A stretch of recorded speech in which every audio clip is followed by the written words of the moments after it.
You have 90 days to get married. Excuse me? 90 days, Precious. That's all you have to find yourself a husband. What are you talking about? I'm afraid Chief Bernard is right. Your father included a marriage clause in his will. Should the sole heir fail to marry within 90 days, all shares, properties, and holdings transfer immediately to Chief Bernard Adiemi. This is your doing. You put him up to this. Nobody is rushing you, Precious. 90 days is generous. My brother was always sentimental like that. Sentimental? He couldn't even remember what year it was in his last weeks. And somehow he remembered to write you into his will? You've been waiting for my father to die so you could steal everything he built. The clock is running, Precious. 90 days. Then you'd better hope I don't find a husband before you find a way to stop me.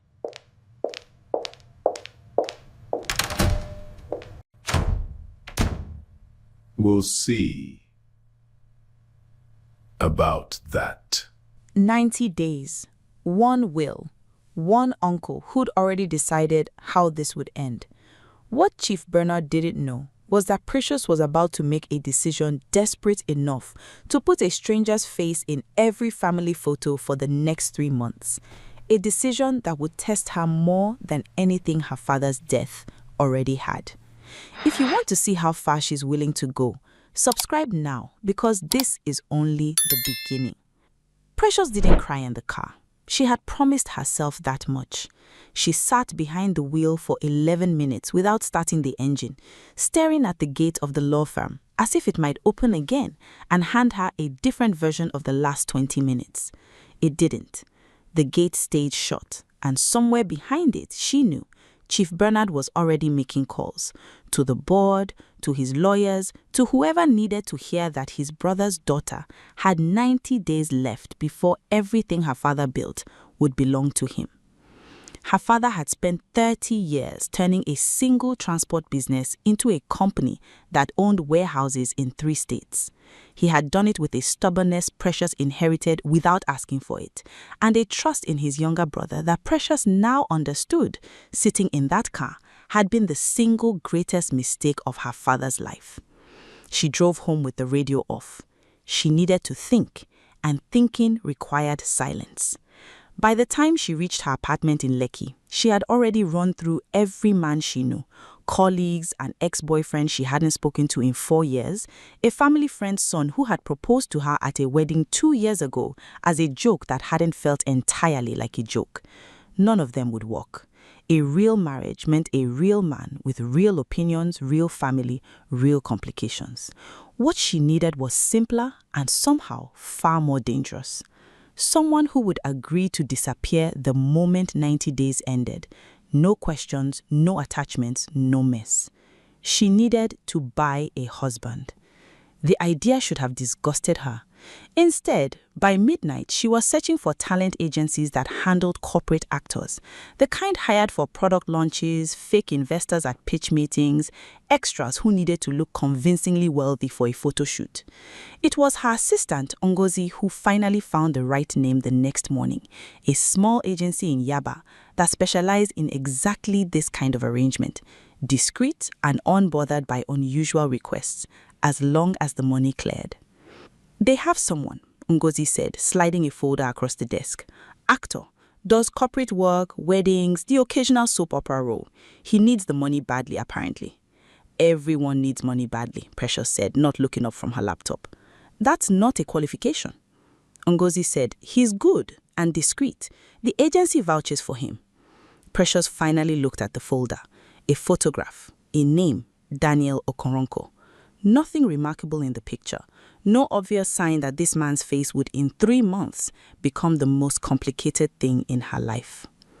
They met at a quiet restaurant in Victoria Island, the kind with private booths and a piano player who never looked up from his keys.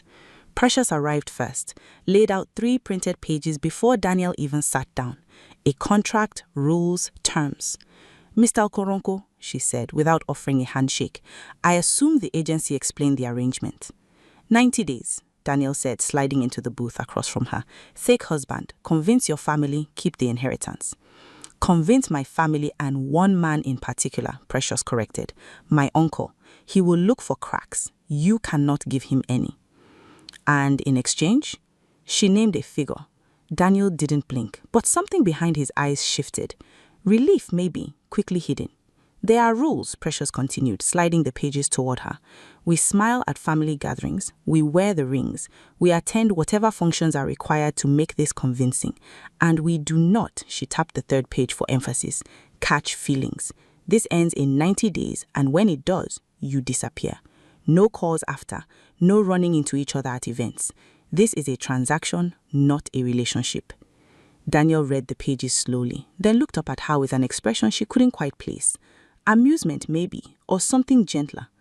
You wrote a contract for two people to pretend to like each other, Daniel said. I wrote a contract because men like you have a habit of confusing performance with entitlement. Sign it or don't. I have other names on my list. She didn't, but he didn't need to know that. Daniel signed without further comment. As he slid the pages back to her, he asked one question, quiet enough that the piano nearly swallowed it. Why does it matter so much to you, the inheritance? You could walk away and still land on your feet. Precious closed the folder. My father built something so his daughter would never have to depend on anyone's mercy. If I let my uncle take it, I'm losing not just money, I'm losing the last thing he left me that proves I matter to him. Daniel nodded slowly, as if filing the answer somewhere private. He didn't say anything else. He didn't need to. The first family dinner was a disaster waiting to happen, and everyone in the room seemed to sense it except for Precious's mother, who cried happy tears the moment Daniel pulled Precious's chair. Chief Bernard sat at the head of the table watching Daniel the way a man studies a document for a forged signature. He asked questions designed to trip: where they met, how Daniel proposed, what Precious's father would have thought of him. Daniel answered each one smoothly, inventing details with a performer's ease, occasionally reaching over to rest his hand on Precious's without being asked to. It was a small thing. It shouldn't have mattered. But under the table, Precious found herself leaning very slightly into that touch and hating how natural it felt. You handle pressure well, she told him afterwards in the car. I've had practice, Daniel said, looking out the window instead of at her. Acting? Something like that. She didn't push. She had her own reasons for not wanting to be asked questions either, and it seemed only fair to extend the same courtesy. The weeks that followed fell into a rhythm neither of them had planned for. Daniel began showing up early to family events, not because the contract required it, but because he'd noticed Precious hated walking into rooms alone. He learned how she took her tea. He'd noticed one she hadn't eaten all day and would appear, wordlessly, with food from the restaurant near her office. He never asked for anything beyond what the contract promised him, and somehow that made it worse or better. Precious wasn't sure which. Chief Bernard noticed the ease between them too, and it worried him more than any performance could have. They're convincing, he told his assistant one evening, watching a photo from a company function where Precious was laughing, actually laughing at something Daniel had said. Too convincing. You wanted him to fail the marriage from the inside, not fall in love with her, the assistant reminded him. Chief Bernard's jaw tightened. He won't. Men like him don't fall in love. They fall for money. I should know. I hired the fall. There was a night, 6 weeks into the arrangement, that Precious would later think of as the moment the lie stopped feeling like a lie. Her mother had fallen ill suddenly. Nothing serious, a bad fever that would pass with rest, but Precious hadn't known that yet when the call came in at midnight. She'd panicked, the kind of panic she rarely allowed herself in front of anyone, and without thinking, she'd called Daniel instead of a driver, instead of Ngozi, instead of anyone whose job it was to help her. He was at her mother's house in 18 minutes, still in the clothes he clearly slept in, and he sat with Precious in the hospital waiting room until 4 a.m. without once checking his phone or asking when he could leave. When the doctor finally came out to say it was nothing dangerous, just exhaustion and a fever that antibiotics would handle, Precious sat down hard in the plastic chair, the adrenaline leaving her all at once, and found herself crying for the first time since the will had been read. Daniel didn't say anything clever. He didn't try to fix it. He simply sat beside her and let her cry, his hand resting lightly on her back. And when she finally looked up, embarrassed, wiping her face, he only said, "You don't have to apologize for being scared for your mother. That's not weakness. That's just love." "This isn't in the contract," Precious said, half laughing, half crying, comforting me at 4 a.m. "No," Daniel agreed, "it isn't." Neither of them mentioned it again, but something between them had shifted, quietly, in a hospital waiting room that had nothing to do with the performance either of them had signed up for. 2 weeks later, Chief Bernard hosted what he called a family unity dinner, though everyone at the table understood it was really an inspection. He had invited people Precious hadn't seen in years, cousins and aunt who'd always sided with Bernard in family disputes, even the family's old pastor whom Bernard clearly hoped would ask Daniel uncomfortable questions about his intentions. The whole evening had the texture of a trial dressed up as a celebration. "So, Daniel," Bernard said, swelling wine in his glass, "tell us about your family, your people. Where are you from exactly?" "Enugu, originally," Daniel said smoothly, "though I've lived in Lagos for almost a decade now." "And your father, what does he do?" "He passed when I was young," Daniel said, and something in his voice made even Bernard pause, briefly, before pressing on. "And your mother?" The table went quiet. Precious watched Daniel's jaw tighten just slightly, the only sign that the question had landed somewhere real. "She's unwell," Daniel said simply. "I take care of her." "How noble," Bernard said in a tone that suggested the opposite. A struggling actor, caring for his sick mother, suddenly finds himself married to one of the wealthiest women in Lagos. Convenient, wouldn't you say? The table's attention swung to Precious, waiting for her reaction. She set down her fork with deliberate calm. "Uncle, are you accusing my husband of marrying me for money in front of the pastor you invited specifically to bless our union?" Bernard smiled thinly. "I'm simply making conversation." "You're simply doing what you always do," Precious said. "Looking for cracks in something you didn't build so you can convince yourself you deserve to take it apart." The rest of the dinner passed in careful, clipped conversation, and in the car afterwards, Daniel finally exhaled the breath he seemed to have been holding for 2 hours. "He's going to keep doing that," Daniel said, testing, looking for the moment one of us slips. "I know," Precious said. She was quiet for a moment, watching the streetlights pass. "You didn't slip, though, even when he asked about your mother. I don't like talking about her with people who are only asking to find a weapon, but I didn't lie to you, at least not about that." Precious looked at him for a long moment in the dim light of the car, something unreadable crossing her face, and said nothing else the rest of the ride home. She didn't yet know that the thing she couldn't name, a mixture of gratitude and something warmer and more dangerous, was the exact feeling her contract had been written specifically to prevent. If you're enjoying how this is unfolding, make sure you're subscribed, because what happens next changes everything you think you understand about Daniel. In his own office across town, Chief Bernard was growing impatient. 2 months had passed, and the scandal he'd paid for hadn't arrived. No leaked photos, no convenient affair, no cracks in the marriage he'd been promised would collapse under its own weight. He summoned Daniel to a private meeting, choosing a location far from anywhere Precious's people might see them together, a half-finished building site he owned on the outskirts of the city, the kind of place where conversations left no witnesses. "You're behind schedule," Bernard said, not bothering with pleasantries. "The 90 days are almost up. I paid you to end this marriage in disgrace, not to become the model husband at every family dinner." "These things take timing," Daniel said carefully. "Rush it and she'll suspect you're behind it, then the whole plan falls apart and you get nothing." Bernard studied him for a long moment, the kind of look that made Daniel understand exactly how dangerous this man could be to anyone who failed him. "I've paid your mother's hospital 3 times now, did you know that? Not through you, directly. A gesture of goodwill, so you understand I can end your problems just as easily as I can end you if you decide loyalty to a woman who is paying you a fraction of what I offered is worth more than your mother's life." Daniel's hands curled into fists at his sides, out of Bernard's line of sight. "I understand," Daniel said, forcing his voice level. 2 weeks, Bernard said. "Give me a scandal in 2 weeks, or I stop paying that hospital bill, and we'll see how quickly your conscience survives without my money behind it." Daniel left the site with his jaw tight and his hands still shaking, though not from fear. He drove straight to the hospital instead of home, sat beside his sleeping mother for an hour without saying anything, and understood for the first time since he'd signed Bernard's first contract that there was no version of this arrangement where he walked away without betraying someone who trusted him. He just hadn't yet decided who that someone would be.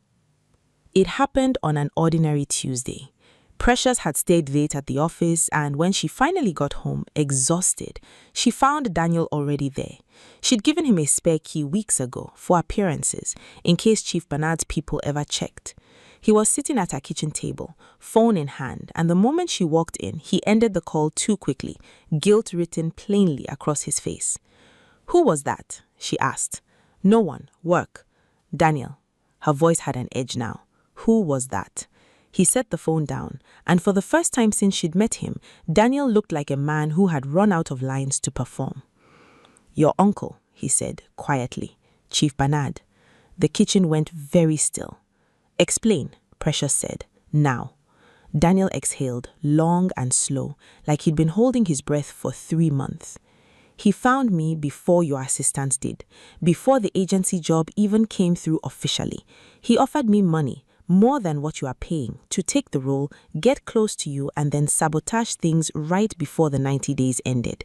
A public scandal, an affair he'd stage evidence for, anything that would make the marriage look fraudulent so the court would side with him on the inheritance." Precious's hands were shaking. "So none of this was real? Not even the interview, not even the contract. You were already his." "I said yes to him first, before I ever met you. I'm not going to lie to you about that." "Then everything since then was supposed to be easy," Daniel said. "Smile, collect money from both sides, sabotage the marriage on schedule, disappear. That was the plan." "Was," Precious repeated, cold. Past tense, convenient. "I didn't expect you to be someone I'd want to protect. I didn't expect to actually care whether you got to keep what your father left you. I didn't expect any of this, Precious." She turned away from him, gripping the edge of the counter, trying to separate what was true from what was simply well performed. "Get out," she said finally. "Precious, get out, Daniel, or whatever your real name is." He left without arguing, and the sound of the door closing behind him felt heavier than anything Chief Bernard's lawyer had read out loud 90 days ago. Precious didn't sleep that night. She sat with her father's old photographs spread across the living room floor, searching his face for some sign he'd known his uncle would do this, that he'd left the will's cruel clause as a test or a warning, or simply a mistake made by a dying man who trusted the wrong person for 30 years. Around 3 a.m., her phone buzzed, a message from Daniel, longer than anything he'd sent her before. "I know you don't owe me anything, and I know I don't deserve you believing me, but there's something else Chief Bernard doesn't know, and it's the only reason I ever said yes to him in the first place. My mother has been in the hospital for 8 months, kidney failure. The bills are more than I've made in 3 years combined. I took his money because I was choosing between her life and my conscience, and I hate myself for how easy that choice was supposed to be. It stopped being easy the day I met you. I'm not asking you to forgive me. I'm asking you to know the whole truth before you decide what I am." Precious read the message 4 times. She didn't reply. The next family gathering was Chief Bernard's idea. A dinner to celebrate how well the marriage is going, he'd said over the phone, his voice dripping with satisfaction. Precious now understood completely. He believed his plan was already working. He believed the scandal was coming. Precious arrived alone. Daniel wasn't there, and the empty seat beside her drew exactly the kind of attention Chief Bernard had hoped for. "Trouble in paradise?" he asked, loud enough for the table to hear. "He's caring for his mother," Precious said evenly. "She's very sick. I'm sure you understand family obligations, Uncle. You've certainly shown a great deal of concern for family lately." Something in her tone made Chief Bernard's smile falter just slightly. "I only want what's best for this family," he said. "Do you?" Precious set down her glass. "Because I've been thinking about something. My father changed his will 3 weeks before he died. Weeks where you were, by your own words, alone with him every single day. And in the same window of time, you also apparently found time to contact and hire an actor named Daniel Okonkwo to pose as a threat to a marriage that hadn't even begun." The table went silent. Chief Bernard's folk stopped halfway to his mouth. "I don't know what you're talking about," he said, too quickly. "I have the messages, Uncle. Every payment, every instruction, every promise you made him to sabotage a marriage you engineered the terms of yourself." Precious's voice was calm now, almost gentle, the way a person speaks right before delivering the worst news of someone's life. "You didn't just want the inheritance. You wanted to make sure I never had a chance to keep it honestly. You built the trap and hired the man to spring it." "This is a lie," Chief Bernard said, standing now, his composure cracking. "Whatever that boy told you." "He told me everything," Precious said, "which is more than I can say for you in 30 years. The board meeting that followed was quieter than anyone expected. Chief Bernard didn't shout. He didn't deny the transferred payments once the bank records were laid in front of him. Records Daniel had kept quietly from the very first payment as insurance he told himself he'd never need to use. Faced with fraud, undue influence over a dying man's will, and evidence of a paid scheme to sabotage a legal marriage for financial gain, the board voted unanimously to remove Chief Bernard from every position he held in the company. The criminal complaints that followed was Precious's own decision alone, and she made it without hesitation.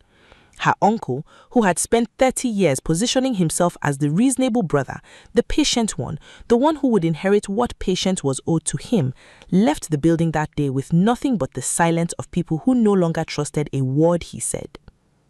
Precious found Daniel 3 days later, not in his apartment, but in a hospital hallway on the outskirts of the city, sitting outside a ward with his head in his hands. She'd asked the agency for the address. She hadn't planned what she would say when she got there. He looked up when she heard her footsteps, and whatever he saw on her face made him stand slowly, bracing for whatever she'd come to say. "How is she?" Precious asked. "Your mother?"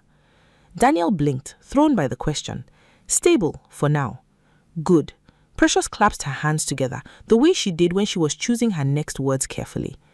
"I'm not here to forgive you. I want to be clear about that. What you did, agreeing to hurt me before you even knew me, that's not something I can just erase because the ending turned out to favor me." "I know," Daniel said quietly. "But I've also spent 3 months watching you show up for a woman you were being paid twice over to eventually destroy. I've watched you keep records that could have gotten you a bigger payout from my uncle if you simply gone through with his plan. You had every financial reason to ruin me, and instead you handed me the exact evidence that ruined him." "You deserved the truth," Daniel said, "even if it cost me everything." "It almost did," Precious said. "You do understand that if I hadn't listened to your message that night, none of this ends the way it did." "I know," he said again, softer this time. Precious was quiet for a long moment, looking past him through the hospital window at the woman sleeping inside, a stranger whose survival had, without either of them intending it, become tangled up in her father's inheritance, her uncle's greed, and a fake marriage that somehow, despite every rule she'd written to prevent it, had become the realest relationship in her life. "I'm not going to tell you I love you," she said finally. "Not today. I don't know yet what's real between us and what was just very good acting. But I'm not walking away either. Your mother needs a hospital bill paid, and I have more money than I know what to do with, thanks to you. Let me help. Not as payment, not as a contract. Just," she hesitated, "just as someone who isn't ready to lose the only person who told me the truth when it was easiest to lie." Daniel didn't answer right away. He simply reached out, slowly, the way a man reaches for something he's afraid isn't really there. And when Precious didn't pull back, something in his shoulders finally eased for the first time in months. "The contract's over," Daniel said. 90 days ended 2 weeks ago." "I know," Precious said. "I'm not asking you to sign anything this time." There was no fairy tale wedding, no sudden declaration that erased 3 months of lies and self-interest, and a dying father's will used as a weapon. What there was, instead, was slower and stranger, and in its own way, more honest than anything either of them had rehearsed for the cameras of their families. Months later, at the company's annual dinner, Precious stood at the podium her father used to stand at, addressing a room full of employees and board members who had watched her survive a scandal that would have ended most people. She didn't mention Chief Bernard by name. She didn't need to. Everyone in that room had read the headlines, had watched the trial unfold in the papers, and had seen the man who once controlled the family board escorted out of a courtroom by 2 officers while reporters shouted questions he no longer had smooth answers for. "My father used to say that a business built on fear collapses the moment the fear stops working," Precious told the room. "I inherited a company almost lost to someone who understood fear very well, and love not at all. I'd like to think what we build from here understands both, but chooses love anyway." From the back of the room, near the door, Daniel watched her with an expression he no longer tried to hide from anyone. His mother sat beside him in a wheelchair, recovering steadily. Color returned to her face in a way it hadn't been in over a year. She reached over and squeezed her son's hand. "She's better than the script you told me about, the one where you are just supposed to disappear after 90 days, his mother whispered, smiling. "She rewrote it," Daniel said quietly. "I just showed up for the parts I couldn't have written myself." Chief Bernard, awaiting sentencing in a case that would strip him of both his freedom and whatever reputation he had left, spent his days learning a lesson far too late to matter, that the niece he underestimated as sentimental and grieving had inherited more from her father than a company. She had inherited his refusal to be moved by threats disguised as kindness, and her patience for building something slowly, carefully, the right way, even when the fastest way was standing right in front of her, smiling, offering her a shortcut soaked in betrayal. As for Precious and Daniel, no one, not their families, not the board, not even the two of them some nights, could say for certain what to call what had grown between them. It wasn't the marriage the contract had described. It wasn't the transaction either of them had walked into that first dinner expecting. It was something built out of hospital waiting rooms, an inconvenient honesty, out of a will written to divide a family, and a lie that against every rule Precious had put in writing had somehow told the truth anyway. She never did tear up that contract. It still sat in a drawer in her office, the clause about not catching feelings underlined in her own handwriting, a reminder of the one rule neither of them had managed to keep, and in the end, the only one either of them was glad to have broken. Thanks for watching till the end. Now let me ask you this. If you were in Precious's shoes and the man who was hired to destroy you ended up being the one person who told you the truth, would you have forgiven him as easily as she did? Or would trust, once it's been paid for, never really be trust again? And what about Daniel? Was he a good man caught in an impossible situation? Or does choosing his mother's life over honesty still make him just as guilty as the uncle who hired him? Drop your honest answer in the comments. I want to see who's on team forgive and who's on team never again. If this story kept you watching till the very end, do me a favor. Hit that like button, share it with someone who loves a good betrayal story, and subscribe so you don't miss what's coming next. I'll see you in the next.